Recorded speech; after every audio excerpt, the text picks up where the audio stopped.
నమస్తే అండి. నమస్తే అండి. గత 10 రోజులుగా గ్రీవెన్సీలు విజయవంతంగా నడుస్తుంది. ప్రజల నుంచి ఎలాంటి స్పందన ఉందండి?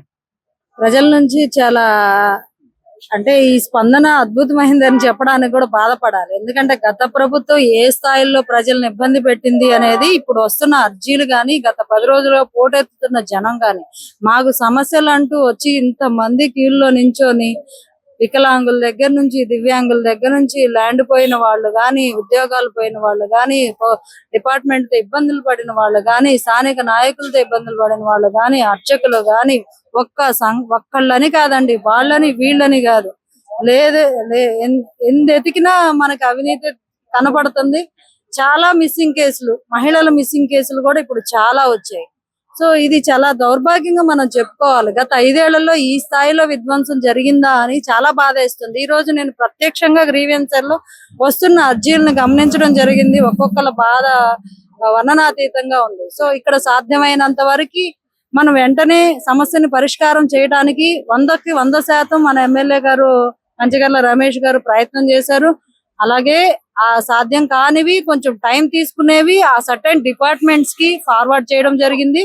సంబంధిత అధికారులతో మాట్లాడడం జరిగింది. కంటిన్యూస్ గా ఫాలోఅప్ చేసే యంత్రాంగాన్ని కూడా మనం పార్టీ ఆఫీస్ లో ఏర్పరచడం జరిగింది. ముఖ్యంగా మెజారిటీగా చూసుకుంటే కనుక గత ప్రభుత్వంలో భూ ఆక్రమణలు ఎక్కువ జరిగాయని అర్జీలు వస్తున్నాయి. వీటిపై ఎలాంటి చర్యలు తీసుకోబోతున్నారు?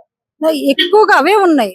ఎక్కడ పట్టిన ల్యాండ్ సమస్య, ఎక్కడైనా 1 ఎకరం, అరెకరం, కనీసం సైనికులకి ఇచ్చిన ల్యాండ్స్ కూడా స్థానిక ఎమ్మెల్యేలు, స్థానిక వైసీపీ నాయకులు కబ్జాలు చేసిన పరిస్థితి. వాళ్ళ పేరు మీద డాక్యుమెంట్స్ అన్ని ఉంటాయి, లింక్ డాక్యుమెంట్స్ ఉంటాయి, అన్ని డాక్యుమెంట్స్ ఉంటాయి, కానీ ఆ ల్యాండ్ వేరే వాళ్ళకి రిజిస్టర్ అయి ఉంటది. మరి ఇది ఎలా సాధ్యమైందో ఆ వైఎస్ఆర్సీపీ పార్టీలో వాళ్ళకే అర్థమైంది తప్పితే ఈ రకమైన భూదోపిడి ఈ కనీ విని ఎరగని రీతిలో గతంలో ఎప్పుడు చూడలేదు. ఈ 5 సంవత్సరాల్లో అంత విధ్వంసం, భూదోపిడీ జరిగింది. ఈ రోజు కూడా దగ్గరగా వచ్చిన కేసులు అన్నిటిలో, వచ్చిన అర్జీలన్నిటిలో దాదాపు 80% భూదోపిడీకి సంబంధించినవే ఉన్నాయి. గతంలో ఎప్పుడు లేదు. అంటే ఎమ్మెల్యేలు ఇలా టెంట్ల కింద ప్రజలు ఎక్కడైతే కూర్చున్నారో ఎమ్మెల్యేలు కూడా అక్కడే ఉన్నారు. ఎండైనా కానివ్వండి, వానైనా కానివ్వండి. దీనిపై మీరేమంటారు?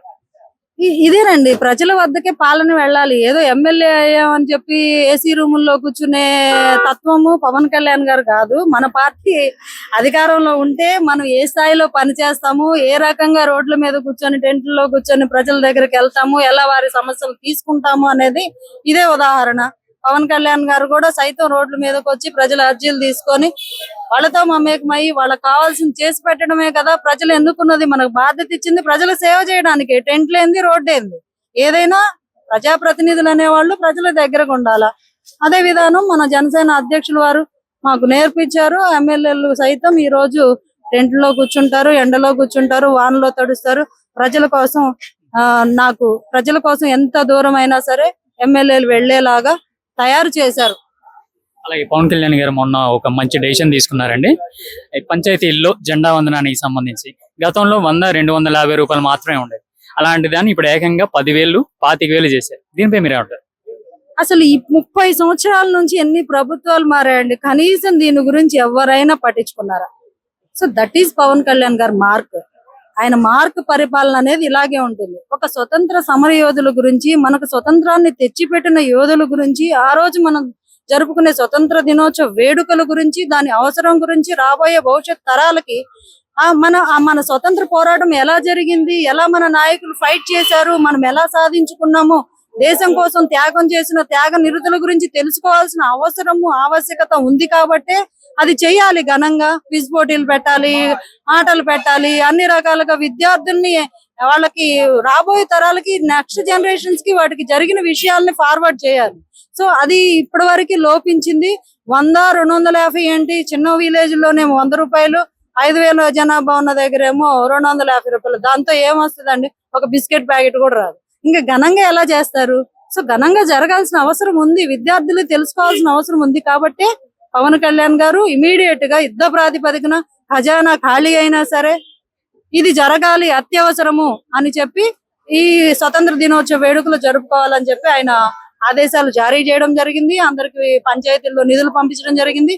అదే విధంగా ఎలా చేయాలి అని ఒక ప్రొఫార్మా రెడీ చేసి కూడా విద్యార్థులకి ఏమేమి ప్రోగ్రామ్స్ కండక్ట్ చేయాలి, ఆ రోజు ఎలా చేయాలి అనేది ఒక విధి విధానం కూడా, ఒక దిశానిర్దేశం కూడా చేయడం జరిగింది. అలాగే గతంలో అటవీ శాఖ అనేది ఒకటి ఉంటుందని, అటవీ శాఖ మంత్రులు ఎవరు అని అడిగినా గానీ చెప్పే పరిస్థితి లేకుండా ఉండేది. ఇప్పుడు పవన్ కళ్యాణ్ గారు వచ్చిన తర్వాత వాటి మీద పెట్టిన శ్రద్ధ కానివ్వండి, లేదంటే మొన్నే కర్ణాటక వెళ్ళి కుంకి ఏనుగుల్ని ఇక్కడికి తీసుకొచ్చేలా మాట్లాడారు. ఎలా అనిపిస్తుందండి మీకు?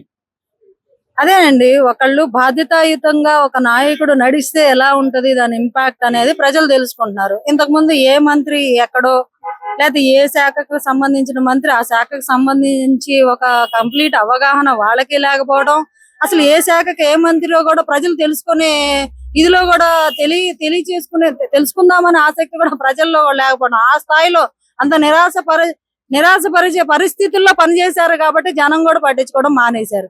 ఇప్పుడు జనాలు ఎలా పనిచేస్తున్నారు అనేది ఆసక్తిగా చూస్తున్నారు అంటే, ఎప్పటికప్పుడు తీసుకునే నిర్ణయాలు. కుంకి ఏనుగులు ఎంత అవసరం అడవుల రక్షణకి, అడవులు ఉండడం మనకి ఎంత ఇంపార్టెంట్, ఈ అడవులు కొట్టేయడం వల్ల జరుగుతున్న పర్యావరణ డ్యామేజ్ ఏంటి, దీని వల్ల మానవాళి ఎంత ఇబ్బంది పడుతుంది, ఆరోగ్య సమస్యల దగ్గర నుంచి ప్రతి సమస్యకు కారణం పర్యావరణ కాలుష్యం.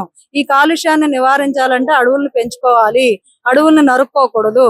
సో దీనికి కావాల్సిన నివారణ చర్యలు ఏంటి అనేది యుద్ధ ప్రాతిపదిక మీద పవన్ కళ్యాణ్ గారు తీసుకుంటున్నారు కాబట్టి ఈ వెంటనే వేగవంతంగా చర్యలు జరుగుతున్నాయి. అందరూ తెలుసుకుంటున్నారు. ఈ కుంకి ఏనుగులు అంటే కూడా ఎవరికి తెలియదు.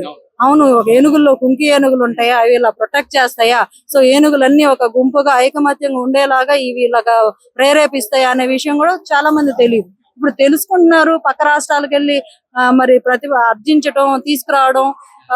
వేరే గవర్నమెంట్ ఉన్నా కూడా అక్కడ ఎన్డీఏ కాదు కాంగ్రెస్ గవర్నమెంట్ ఉంది, అయినా సరే వెళ్ళి వాళ్ళని రిక్వెస్ట్ చేసి తీసుకొని రావడం అనేది అదే అసలు అది పరిపాలన చేసే అదే స్టైల్ ఆఫ్ వర్కింగ్ అన్నమాట. అలాగే ఒక వార్డు మెంబర్ కూడా లేని స్థాయి నుంచి ఇప్పుడు డిప్యూటీ సీఎం స్థాయి వరకు పవన్ కళ్యాణ్ గారి ఈ జర్నీలో మీరు కూడా ఒక భాగం వీర మహిళగా ఎలా అనిపిస్తుందండి? చాలా ఆనందంగా ఉంది. జనసేన పార్టీలో పనిచేస్తున్నాం అని చెప్పుకోవడం మా అదృష్టం, మా ధైర్యం, మాకొక వరం. అంటే చెప్పుకోవడానికి కూడా ప్రైడ్ రావాలి కదా, గౌరవం ఉండాలి. ఆ గౌరవంగా ఒక నిజాయితీ గల వ్యక్తి దగ్గర, ఒక దిశానిర్దేశం చేయగల భావితరాలకి ముందు చూపు ఉన్న ఒక నాయకుడి దగ్గర మేము పనిచేస్తున్నాం అంటే అది ఇంకా స్పీచ్ లెస్, వర్డ్ లెస్ అన్నమాట. అది priceless. So very proud గా ఉంటారు మాకు ఎప్పుడు పార్టీలో పనిచేయడం. మా పార్టీ ఇంకా ఎదగాలి, పవన్ కళ్యాణ్ గారు సీఎం అవ్వాలి, ఇంకా ముందు తరాల్లో ఆయన మంచి మంచి స్థానాల్లో మేము చూస్తామని ఆశిస్తున్నాము. అలాగే ప్రజలకి అనునిత్యం సేవ చేయాలి అనేది మాకు మా నాయకులుగా నేర్పిన విషయం కాబట్టి మేము దానికోసం పనిచేస్తాం.